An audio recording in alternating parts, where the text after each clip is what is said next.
Hi, and thank you for joining us today on the Road to Recovery. I'm your host, Rhonda Jackson, serial entrepreneur and small business advocate.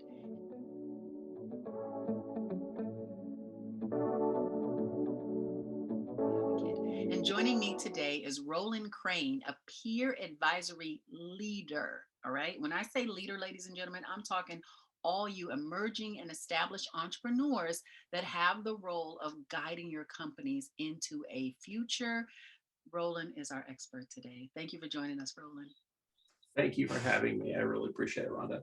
No, no problem. Well, one of the ways that I like to start the show is to ask if you have one word that you would describe the now.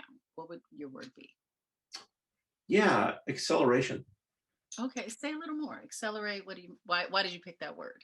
Yeah, I think during the last year, what we've experienced as a crisis has been an acceleration of processes that were already in place. There's all kinds of examples in the restaurant business. You can look at the shift to food delivery from in-restaurant eating. In medicine, in 2019, 0.8% of people saw a doctor in a telehealth setting like what we're doing now. That changed to 30% last year. I mean, that's huge acceleration of a process that, probably would have taken years to achieve that kind of shift in the doctor business, in healthcare. So I could give you more examples, but I think you get the point. Things have speeded up, and it's speeded up so much that it has very much looked like a crisis for many people. Well, normally I would have, had an expert like yourself talk more about the mentorship and peer-to-peer learning of business owners. But I like where you're going with this conversation. So if you don't mind indulging me, the acceleration for emerging and established business owners, in your role, leading other business owners to, have the thought process, establish the systems and processes that they need for success. What are business owners most concerned about that you're interacting with? Well, everybody's concerned about their net profit, Okay. and their sales always, and it always comes down to that at the end of the day. Like, how do I accelerate my sales? How do I scale up? How do I, keep my business moving forward during this time of change? And there's a lot, part of this acceleration process that we've had. I mean, one of the things has been, how we work together.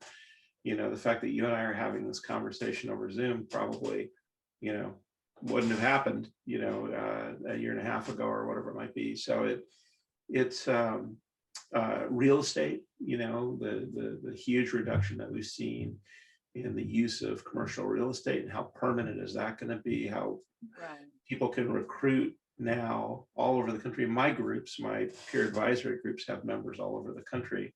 That was a big change for me. I was doing my peer advisory groups face to face and locally, and I shifted to an online model that's going to persist after the pandemic is over. So I have members all over the place. So you make me think of two things. So one, there was in your earlier comment an air of preparation that it sounded like business owners might actually need to continue to accelerate. So it doesn't sound like we're pumping brakes now. And then to your point of the example of you continuing your services in a more global, in a more virtual or hybrid virtual environment.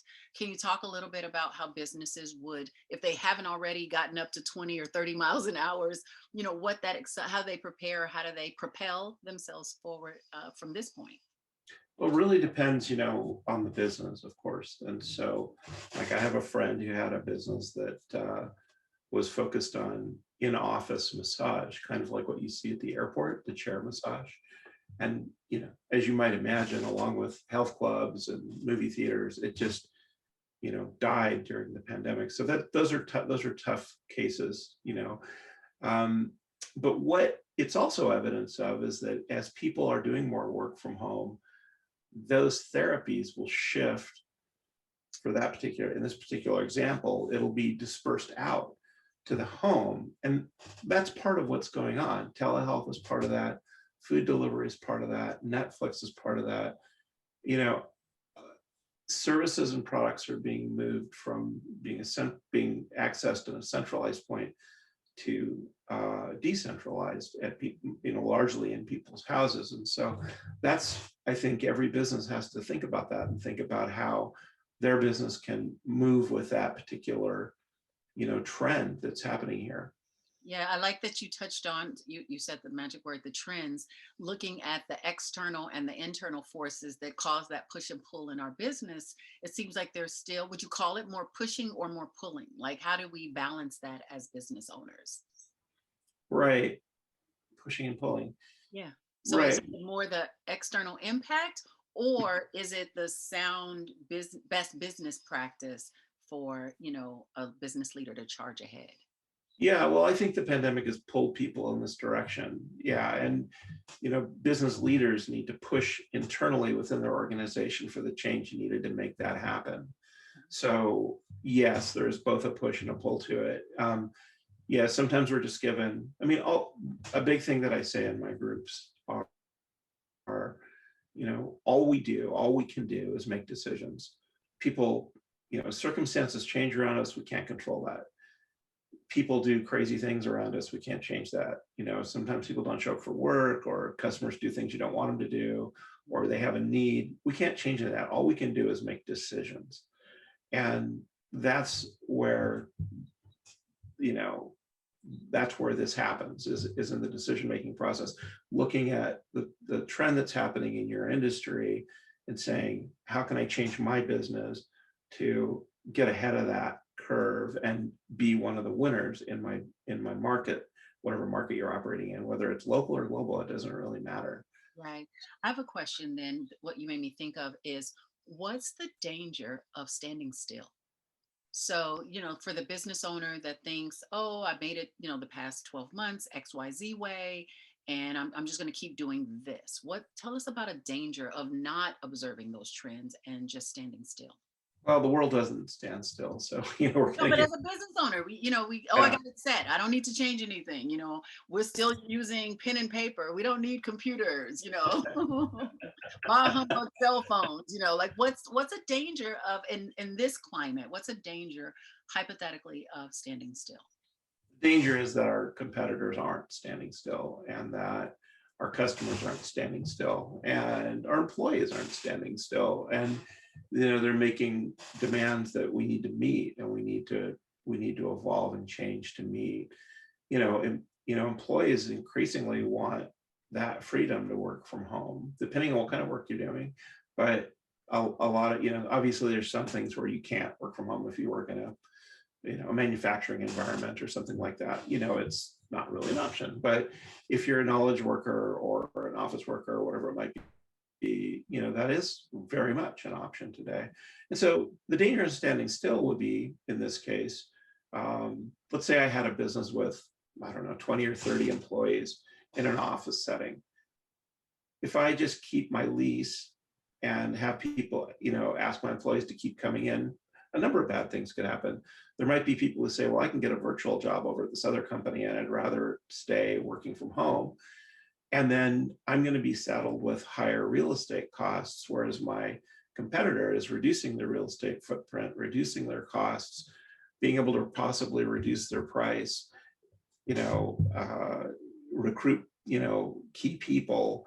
And, if I stand still, I might find that all of a sudden I've got a higher cost business with less effective employees trying to compete.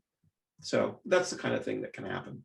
A lot of times you'll get some advice of, you do goal setting and you want to forecast certain things in your business, especially as emerging and established entrepreneurs. Sure. How does an entrepreneur do that type of goal setting and forecasting amidst unknown, where Right. climate and economic changes are constantly shifting? So that you gave us dangers of standing still and doing nothing, but how do we approach planning and preparing? Right. Well, it's a real challenge, especially for smaller and middle market businesses, which is actually a beautiful segue into the work that I do, because if I could say a word about it, because it is relevant. Please share. Yes. What we do in Peer Advisory is I bring in about 10 people who run businesses to work on those kinds of problems and opportunities together. And so in a very structured way, we work through issues. They could be personal, they could be professional, um, and opportunities. And everybody works on it together. So, the idea being 10 heads are better than one. Yeah. And we meet once a month in this virtual environment, and we power through this stuff it's not a social experience. We get the meeting going, we get right to work and try to get as much value out of every minute as we can of the meeting time. But that's a really hard thing to duplicate for a small business. If you're a big business, you've got a whole group of people who do nothing but think about how to structure the business for the future and doing studies and all that stuff. And if you're a small business, you don't have that. So this is one way to do that, one way to fill in that gap that you're talking about. But I encourage everybody who runs a business, if they don't belong to a peer advisory group, to sort of build one. The challenge is that everybody has an agenda around you, your family, if you've got business partners, your employees, even the professionals. Most of them are getting paid by you or are dependent on you in some way. And so you're not getting that, The raw feedback. yeah, you're not getting the perspective of somebody, number one, somebody who understands what it is to run a business. And number two, somebody who doesn't need anything from you or want anything from you. But we can, you can still try to put together an advisory board or recruit some people to meet with on a regular basis. Well, to your point, then, if someone is interested in either reviewing, starting, continuing, or joining forces with an organization like yours, what is actually the best way to reach you? And that way they can kind of take a look at what those options are.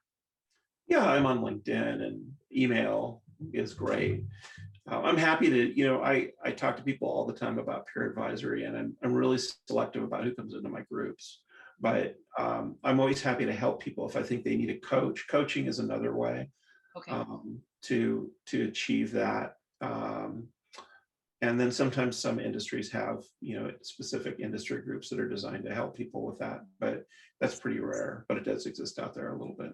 So what I'll do is your links and your contact information, I'll make sure that I put it in the description box below. And ladies and gentlemen, you know where that is. It's right below that little red subscribe button. So if you haven't already, please click that. So when I share Roland's information and the new episodes come out, you're the first to know. So make sure you click subscribe.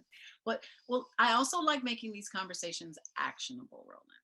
Very actionable. So what is one thing, just one thing, every emerging and established business owner that wants to continue on the road to recovery, wants to hit that next mile marker with some sense of ease, what's the one thing that every business owner should do today, like right now? Right. Well, make sure you've got the capital to fund your plans. I mean, that is obvious. I started out as a commercial banker, and I've seen lots of uncapitalized or poorly capitalized ideas just not quite get there because the planning wasn't in place to make sure that the capital was available to execute on what was possibly a very good idea.